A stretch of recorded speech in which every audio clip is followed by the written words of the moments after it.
Hey guys, and welcome back to another video. If you've seen our previous discussions, you'll know that we're talking about our top 5 gaming franchises, and today we're going to be discussing our number 3 picks, so let's jump into it. Okay, I think 3 onwards might be where we differ. Yeah, I feel like this is going to be a bit of a... So, this will be interesting. What is your number 3? Okay, so I had to think of this one as well. I think I've gone for this one, but just because... I love my fighting games, and I think this one stood out most to me, just in terms of all of them. Like, I love like Street Fighter, Tekken, but like none of them are really top 5 material. I think I know what this is. The number 1 fighting game in terms of 2D fighter anyway is Blazblue. Yep. Okay. Yep. As soon as you said fighting games, this is where my mind went for you. Again, a game that I didn't really discover until like early 2010s. Wait, was it the first? That's when it came out. Was the first one we saw at a Comic-Con, wasn't it? I think one of them. That's the first one I saw. I think I discovered it randomly. Like, I think I bought. I don't know if you ever heard of Neo magazine. Yeah. Is it Neo? Like, it's that manga and. Yeah, I know the one. So randomly I bought a copy of that. I just like flick through it, see like what the like latest series are. Never bought it before, and then I see this advertisement for this like this game which is getting like mad reviews everywhere. It's like, oh my god, the best 2D fighting game ever. Well, they had to make it because they couldn't make Guilty Gear. I didn't know anything about Guilty Gear at this point. Like, literally, this is all news to me. I wasn't that much into the fighting game like sort of community. And then like that's the thing. I see this advertisement. And I'm like, okay, this is a thing that exists. It's fine. Give it a couple years down the line. Blazblue, like Calamity Trigger, released ages ago. I see it for like 10 quid in Game Station. Yeah. And I'm like, I'll pick this up. I think this looks cool. I've heard good things about it. And like playing it, it's like, for me, that was just like, all the character designs, like the graphics look beautiful on it. I mean, they are cool. Like the music, the whole like anime aesthetic of it. I was like, oh my god, this game's great. He is a cultured boy. I am a cultured boy. I live for the aesthetics. I come 2D. for the games. I stay for the class. But like even then, like that's just the fighting on it, and then you get to the story of it, and then like this story is. I tell you what, I'm not gonna lie. Blazblue's story is like, it gets confusing at times. They throw out these words like they know, like you know what they mean. They even have an in-game dictionary. I've tried to watch a Let's Play and I got lost immediately. Oh, it's like this stuff. Like, they talk about ether so much in that, and like when I was playing through the story, I was like, what the hell is ether? They've been talking about this thing for so long. It's like, I can sense the ether here. The ether is strong here. And I'm like... In general, in RPGs or like fantasy stuff, ether's like magic, in it. Well, yeah, like typically. And then like they said like it's a weird situation in Blazblue because like ether is just this thing that's in the air. And like it probably is the magic thing. Like, and it's just there, but like I was so confused by it. And then they have all these other terms like the NOL, which is the... What the hell? Oh, I can't remember exactly what it is. You know what? I wouldn't dwell on it too much. It's the librarium. In short, they call it the librarium. And the librarium are evil. The library, they're like evil like guys. They go do stuff. They want to change their continuum. And it's like there's like so much stuff going on. There's so many different plot points. Like it's a visual novel. The story mode is literally a visual novel. I mean, it is with a couple game. Fights thrown in. Like the Japanese do love their visual novels. I mean, I love my visual novels. Apparently, I don't think I really played one until Blazblue story mode, and then. But, god! Everything about that game I absolutely loved, and then what was it? Then Continuous Shift comes out. I think that one was the one I really got into. Like that was one that I was like heavily into. And then they all just do... It does the typical game thing after that, the fighting game thing, where they release Continuum Shift 2. What's okay. Continuum Shift 2? It's got 2 extra characters in it. And then, what's after Continuum Shift 2, Nathan? I hear you ask. Well, you got Continuum Shift Extend. I was literally gonna say the naming convention of that franchise.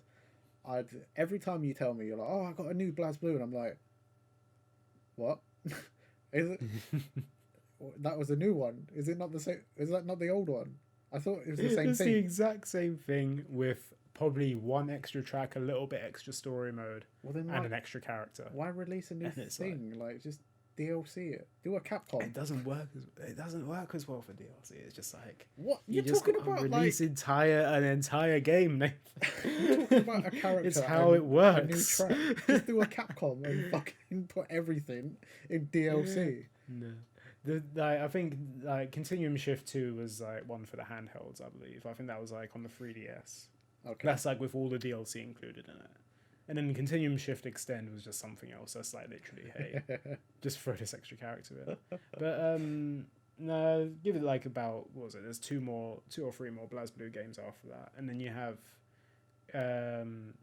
BlazBlue. Oh, Cross Tag Battle, wasn't it? Cross Tag Battle. That was it. Yeah, Cross Tag Battle came out, and I did play a bit of it. I don't think I've played it as much as the original BlazBlue games. I was meant to buy that game way Yeah. back when, and then I just couldn't be asked. But yeah, it's a good game. Like, did you ever play Persona 4 Arena? I did. I think it was free on PS3 at one point. I think a couple years back, and I downloaded it. I played it for an hour, and it was cool.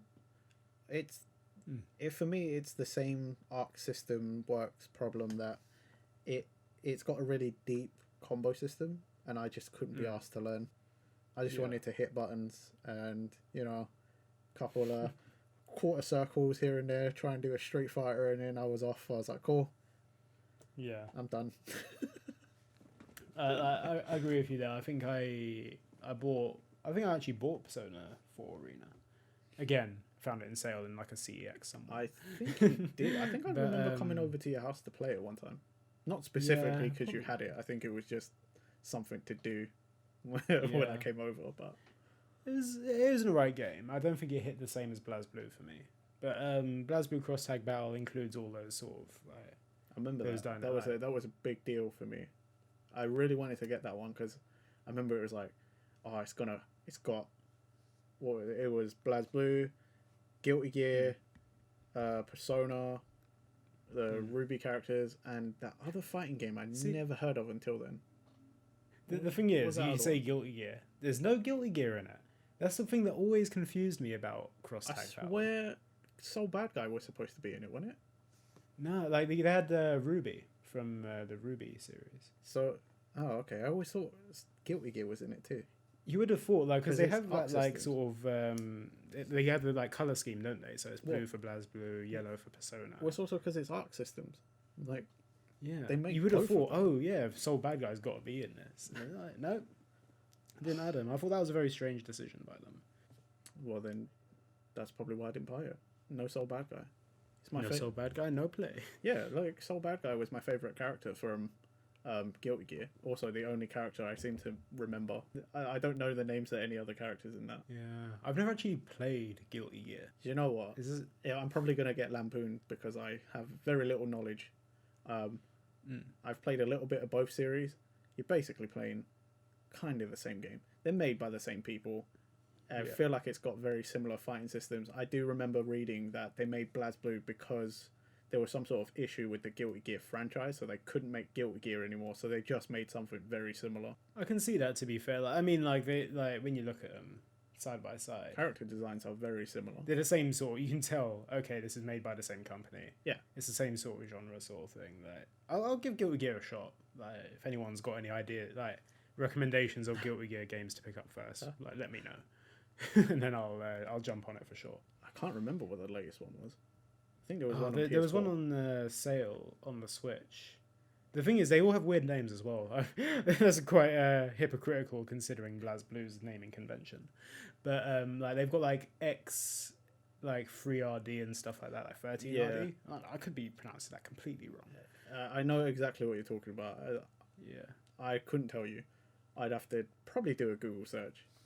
But yeah, I don't know where to start either. I knew there was a newer one on PS4.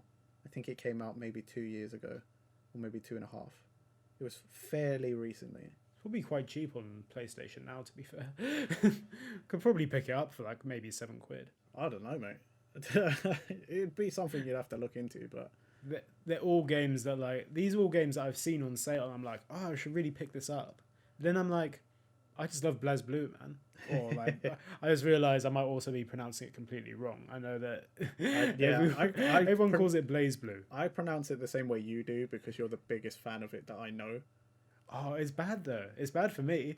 If I'm the biggest fan of like Blazblue and I've been pronouncing it wrong this whole video, I'm gonna get some major stick. I'm not gonna lie. I really from Blazblue fans. I don't tend to talk to people about fighting games because I'm bad at fighting games. I love fighting games, but I'm bad, so I don't tend to bring them up because I don't want to get bodied.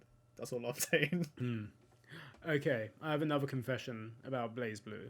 Okay. It's the fact that it sounds wrong. Sorry, I just heard you say it the other way, and it just sounds wrong now. Hits the ear wrong. It's Blazblue. That's the thing. I can't say Blazblue anymore. Yeah. See, you've said it the proper way, or the way everyone else says it, and every time you say it, it hits my ear really, really wrong. I don't like it. Shall I go back to Blazblue just for the sake of it? You do you, mate. You do what you feels right. I'm going to go back to Blazblue because clearly it's natural to me. And I've been saying it so much. I'm telling you, the other way just, I'm like, Please forgive me, Blazblue fans in the comment section. But I'm going to go back to saying Blazblue now. And anyway, Blazblue... I'm as you said, Nathan, you're like with fighting games. I'm not gonna say I'm the best at them either. I'm probably terrible. If I went online, I would get bodied automatically, which is why for me, it's very helpful that Blazblue has a technical and a stylish option. Yes. And being the scrub lord that I am, I've always played on the stylish option because I do not know how to do proper combos, and I just love the game so much, and I love the aesthetics of it that I just like playing on the stylish mode. It looks cool, and like it just feels good, and yeah, actually.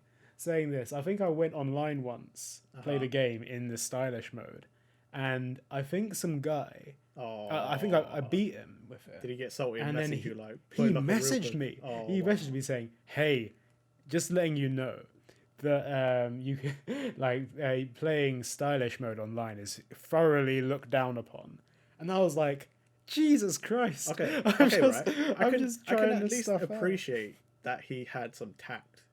Like, because like normally if you're like, some rando message me, beat him online, he'd be like, "Oh, why don't you fucking play like a real man? You're playing on stylish, what are you fucking?" He did it in a very dignified way. Yeah. He was very polite about it. I can appreciate that at least. It was passive aggressive, and it scared me off playing online Blazblue for the rest of my life. Hey man, have you ever tried to actually like learn to play a fighting game? I have I've tried combos. I've actually tried to learn Street Fighter, right? That shit's hard. Like spacing, frame data, like fuck all of that. I just want to chuck fireballs. See, you know what I mean? You just want it to like look good. Like you just want to feel awesome while playing it. I tend to normally feel awesome because I'm killing people with fireballs. What's cooler than fireballs from your hands, bro? Nothing. I think mad respect to people that actually learn all the combos for sure. and actually pro players like that. Watching pro players is amazing. Hats off to them. I could probably never do that sort of thing. I could definitely never do that. I've tried. Yeah, it doesn't work. Like I could never be that standard, and that's why I just play what I can do. I play within my means, Nathan. And I think that's my summary of Blazblue. I'd say Blazblue, wherever we decide to call it now. Again, apologies to anyone that got offended by my pronunciation. You say it however you want to say it. Go on, Nate. What's your number 3 then? My number 3 is Monster Hunter. Okay. I could see this. Thinking on my list, there was no way this franchise was never going to make it. I have played most of the Monster Hunter games available to me ever since I got into the franchise. I played back on the PSP, Freedom, the first one, and something about that game, even though it's hard, like really hard, and I was never good at it, right? The first one, I never got past basically what we in the game they called low rank. So I got to 4-star missions just barely because my cousin had to finish one for me. Like I literally handed my PSP to him and was like, "Can you beat this for me?" Right? I couldn't do it. And the second one I also didn't get very far. I think I got to 5-star at most again. But like as the franchise has gone on and the more I've played, I just really love the most people don't like Monster Hunter because it's like it's hard and it's the grind, right? Because it's like, oh, you want armor, well, it might have a rare drop that's only 5%. You've got to go and grind and kill this monster like 100 times and you might get it, right? Yeah. A lot of people don't like that, but for some reason, for me, I normally hate grinding. I really, really hate grinding, but Monster Hunter, for whatever reason, works for me. And I've played and gotten better as the franchise has gone on, all the way up until World. I do end game stuff when I first get there, but it's not what I really like to do anymore. But it's just something about, I don't know, the epicness of being a normal sized person, albeit a little like superhuman-ish because you don't take full damage in that game. And let's face it, a fucking giant monster swinging its full body weight at you, you'd be dead, right? You can't take a fireball to the face and get up like it was nothing. Yeah. It's a little fantastical, but it's amazing. There's something about it, like getting the right timing, the dodges down, learning the combos for the weapons. And then there's also, like, you get deeper into it and there's things like, this monster is, you know, weak to this element. Now you've got to go make that type of weapon. And then there's like, oh, well, now my armor set has this deficiency. Now I need to use the gem system to, like, either fix that or give me something better than that. Like, and take it in a different direction. The game is super deep. And they've only more recently in the last decade or so, I guess really not even decade, it's really, really just World, where they've made it way more accessible for new people. And as someone who played Monster Hunter back in the day when it was really unknown, it's just amazing to have more people, right? Just to have more people. And I don't play it all the time. It's not something that I typically will, you know, play just to kill time, even though it's great for that because it takes a long time to do anything nowadays in endgame. Like, just having more people, like the option to play with more people, when before there was no one. Like, if I didn't have my cousin sitting right next to me, I couldn't play it with other people. So it's amazing where it's come. Did the original one, like on the PSP, did that have like a Wi-Fi option or anything, like to play online? No, you had to. It was local co-op, so you and the person who wanted to play both had to have a copy of the game and your own PSP, and you could play like wirelessly together, but it didn't have like an online option. Yeah. When did that come into it, the online option? Online didn't come in till the 3DS, at least for us. And that was 3DS and Wii. And that was Monster Hunter 3. Monster Hunter Tri on the Wii had the online function. But you couldn't talk to people. That was the weird thing, because you needed that weird Nintendo Wii mic thing. Oh god, yeah, I remember that. The Wii Speak. Was it Wii Speak? Something like that. But yeah, like, something you could play with other people, but like, it was really cumbersome to use the in-game chat system, because then it would do that thing where like it brings up a whole window and covers the whole screen so you could type. Or you could use the in-game like preset messages, but it might not get everything you were trying to say across. Yeah. I remember I was playing with my cousin one time online and we were actually like texting each other on our phones, which is just as bad because we'd stop looking at the game in a hunt with people online to text each other like, oh, it's in area whatever. Like, run to area 9, monsters there. And it was even worse because it'd be like, sometimes I would stop looking at the screen to text him, your health is low, heal. Look at the screen and I'm dead. So, I mean, I think back in those times, by the sounds of it, like just trying to like message on that, especially when you're using it on the Wii. Or like, I feel like was it ever on the PC at all, Monster Hunter, before World? I think in Japan had many different versions. Yeah. Japan even had it on Xbox 360, and I remember hearing about that version, waiting for it. We never got it. They had it on everything in Japan. They've probably had 3 times as many Monster Hunters, 3 or 4 times as many Monster Hunters in Japan than we've had over here. Yeah, I feel like just having it on the PC, especially with like that messaging tool, like way back in the day. I don't know if it changes much with World, because obviously you have party chats now, and it's just so much easier just to like be in a party with someone and say, "Hey, heal yourself," and that. But like having that keyboard option for like players that you're not familiar with would be so much more like convenient. Back in the day, it definitely must have been way more convenient. But nowadays, like, I don't think it matters. Like you said, you've got all sorts of options for voice chat. So like, you've really got no need per se. Like, especially if you're like playing with friends, or like a normal hunting group, like a hunting party, you're probably going to be voice chatting.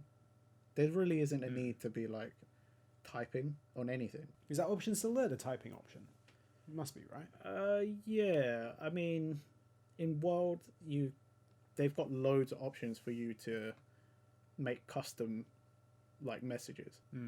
Yeah, so, I guess like, that'd help a lot of it. Just instead of opening a keyboard mid-hunt when there's a massive monster in front of you. But the thing is, like, just getting a keyboard out and start messaging these people. The thing is, by this point though, like, if you've played Monster Hunter since the beginning or at any point before World, you get pretty good at noticing when you're supposed to do something. So like, I've played with randoms and they've carried me before, and all I've had to do is just heal. And that sounds bad, but you know, sometimes you go and join a hunt because you want to fight this monster, no one else is around, you can't do it by yourself, so you can complete it with a random or a group of randoms, and a lot of times those people are way better than you and you learn a few things. But all you can do at that point in time is probably just heal and let them kill it for you. Like, you can try and get involved, but you know, if you're not paying attention to your health, you're going to lose it for everyone.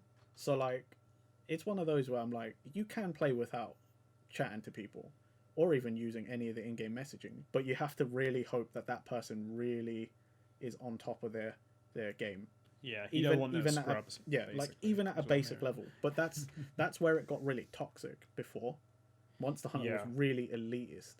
Like, it used to be like, people would kick you out of lobbies because you weren't high enough level or your armor wasn't good enough. It really was really bad in the community. Sounds pretty savage by the sounds of it. Yeah, because I remember one time on Monster Hunter 3 on 3DS, I went to go play in a random lobby. They wouldn't start any mission that I picked because I was a random who came into their game and playing low-level stuff. They didn't want to do low-level stuff. So then they wouldn't accept any missions until I left. And I would also get messages on the 3DS, like, pop up on the screen, like, leave. Just straight up leave. Like, that's like... It was really, really toxic in the community for so long. And I think it still kind of is, but with World, because it's a little more, like, there's more new people coming because it's way more accessible, I think it's a little less toxic. I think it's gotten better. Hope so. But I also now have like a regular hunting party if I wanted it, so I don't have to play with randoms. Yeah. Luckily. So I don't experience that anymore, but I have definitely experienced it, and it was rampant and it was bad. I think that's just like, it's just online gamers in general, and they're hiding behind a keyboard and like. But I also say what you want. I also understand why you do it though, because a game like Monster Hunter, where it takes a long time, and you could be preparing, like, you don't know how many times these people have done these hunts before, and then some random guy comes in. I might be rubbish, you know what I mean? I might be really bad at the game, and then I get wiped out 3 times instantly. That's it. that's another attempt gone. I'm not Yeah. condoning, being toxic like that, but at the same time, I understand it. Doesn't mean it's Yeah. right. But yeah, I think everyone's been a noob at some point with these sort of things. and that's And the it's, problem. it's been understanding with that. That's the problem. People weren't understanding. Like, Yeah. it was weird. It was almost like in the real world where they're like, yeah, okay, so you can apply for this job. You got 10 years experience. No, I just graduated. Sorry. It's like, oh yeah, wow, Monster Hunter hitting on the it real literally world was like truths right now. back then. It was like, oh, what's that? You want to hunt with us? Are you high rank? We're doing level 6 missions. No, I bought the game yesterday. Your problem, mate. Get out. I mean, like, is it like if you're a noob trying to start out Monster Hunter online, like, is it easy to find other new players? Like, obviously with WoW, I feel like it's a lot more accessible. They always had filters and things. It's just I think back then there may be not so many filters. Yeah. And when you do tend to filter because it was very toxic and Monster Hunter was still kind of like a niche franchise, like where only people who knew Monster Hunter played. So if you got on the game too late and you didn't have people to play with that could teach you, there was no point playing online because you wasn't going to find someone who's willing to jump into a 1-star lobby and help you with all the basic stuff. You needed like a friend or a friend of a friend who was willing to coach you through everything until you understood. Now, there's all sorts of people starting at all sorts of levels.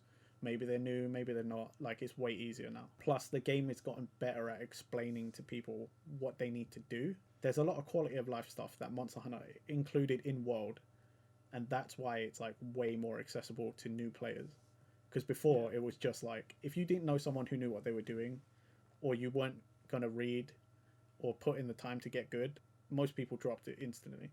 Like, I started teaching, I got loads of friends into it in Monster Hunter 3 on the 3DS, but I actually had to spend a lot of time basically teaching people how to play. But I was willing to do that because I wanted more people to play. I think like you and a couple other guys have constantly tried to get me to play Monster Hunter. I'll keep trying. I will keep trying. It will happen one day. I've got the game.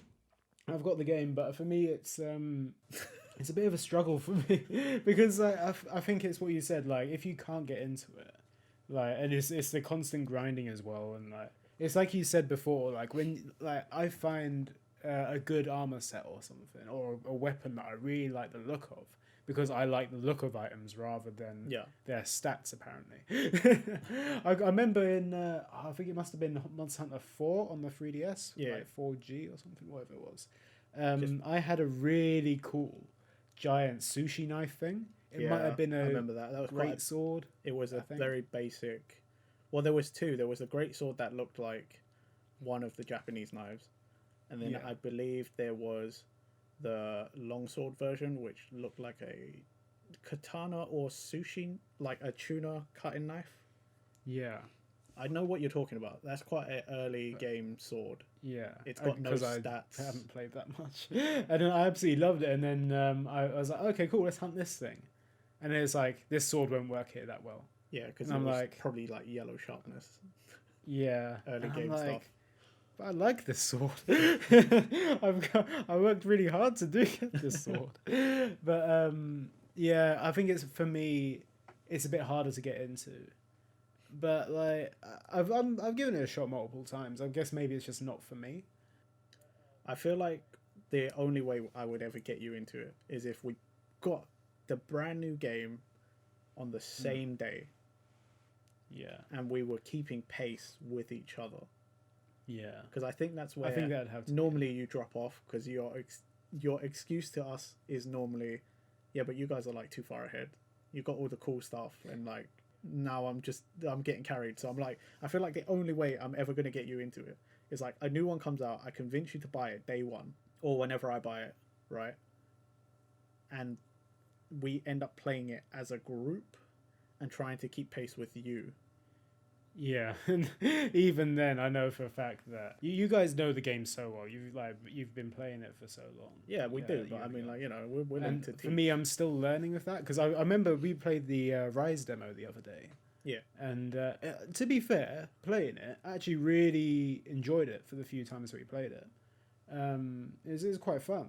I think it's getting to grips with that. The thing is, in a demo setting, it's hard to teach people because especially because it was on Switch, so there's only 30 attempts of the whole thing.